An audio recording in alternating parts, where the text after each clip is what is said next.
evaluasi pelayanan kebidanan komunitas, kohort dan ekohort pada ibu dan balita. Apa yang dimaksud dengan monitoring? Monitoring adalah proses rutin pengumpulan data dan pengukuran kemajuan atau objek program, lalu memantau perubahan yang fokus pada proses dan keluaran. Selanjutnya, apa sih yang dimaksud dengan evaluasi? Evaluasi adalah penggunaan metode penelitian sosial untuk cara sistematik mengidentifikasi efektivitas program, menilai kontribusi program terhadap perubahan goal atau objek, dan menilai kebutuhan perbaikan, lalu kelanjutan atau perluasan program seperti rekomendasi. Lalu selanjutnya ada pengertian. Kohort merupakan sumber data pelayanan ibu hamil dan bersalin serta keadaan atau risiko yang dipunyai ibu, yang diorganisir sedemikian rupa yang mengoleksi melibatkan kader dan dukun bayi di wilayahnya setiap bulan, yang mana informasi pada saat ini lebih difokuskan pada kesehatan ibu dan bayi baru lahir. Selanjutnya, tujuannya untuk mengidentifikasi masalah kesehatan ibu, neonatal, bayi, dan balita yang terdeteksi di rumah tangga, yang teridentifikasi dari data bidan. Selanjutnya, ada jenis-jenis register kohort. Yang pertama ada register kohort bayi, register kohort ibu, dan register kohort balita.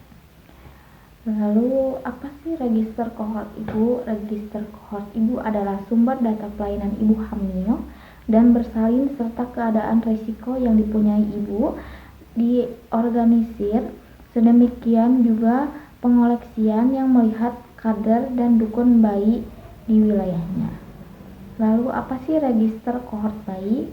Merupakan sumber data pelayanan kesehatan bayi termasuk neonatal.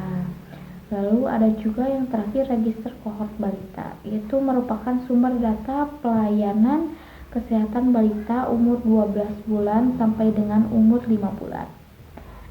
Selanjutnya contoh pengisian kohort pada ibu.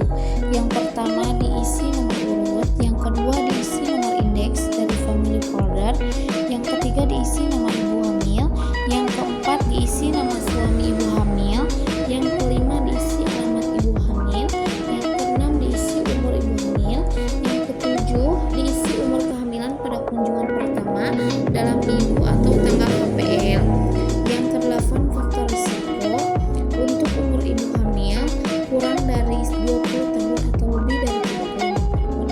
Selanjutnya yang kesembilan filitis diisi grafida, 10 diisi bila jarak kehamilan 2 tahun, 11 diisi bila BB ibu 45 kilo atau bila 23 sampai 5 cm. Yang ke-12 diisi bila tinggi badan ibu 145 cm. Lalu yang ke-13 sampai ke-17 risiko tinggi diisi dengan tanggal ditemukan ibu hamil dengan risiko tinggi, HB diperiksa dan ditulis hasil pemeriksaannya. Yang ke-18 mendeteksian faktor risiko seperti tanggal ditemukan ibu hamil dengan risiko tinggi oleh tenaga kesehatan. Lalu 19 diisi tanggal ditemukan ibu hamil dengan risiko tinggi oleh Menkes. Selanjutnya yang ke-20 sampai yang ke-22 diisi tanggal imunisasi sesuai dengan statusnya. Lalu yang ke-23 sampai 34 diisi umur kehamilan dalam bulan, kode pengisian sebagai berikut. K1 kontak pertama kali dengan tenaga kesehatan di mana saja pada kehamilan 1 sampai 5 bulan dengan rambu-rambu 0 dan secara langsung juga akses dengan rambu-rambu K4.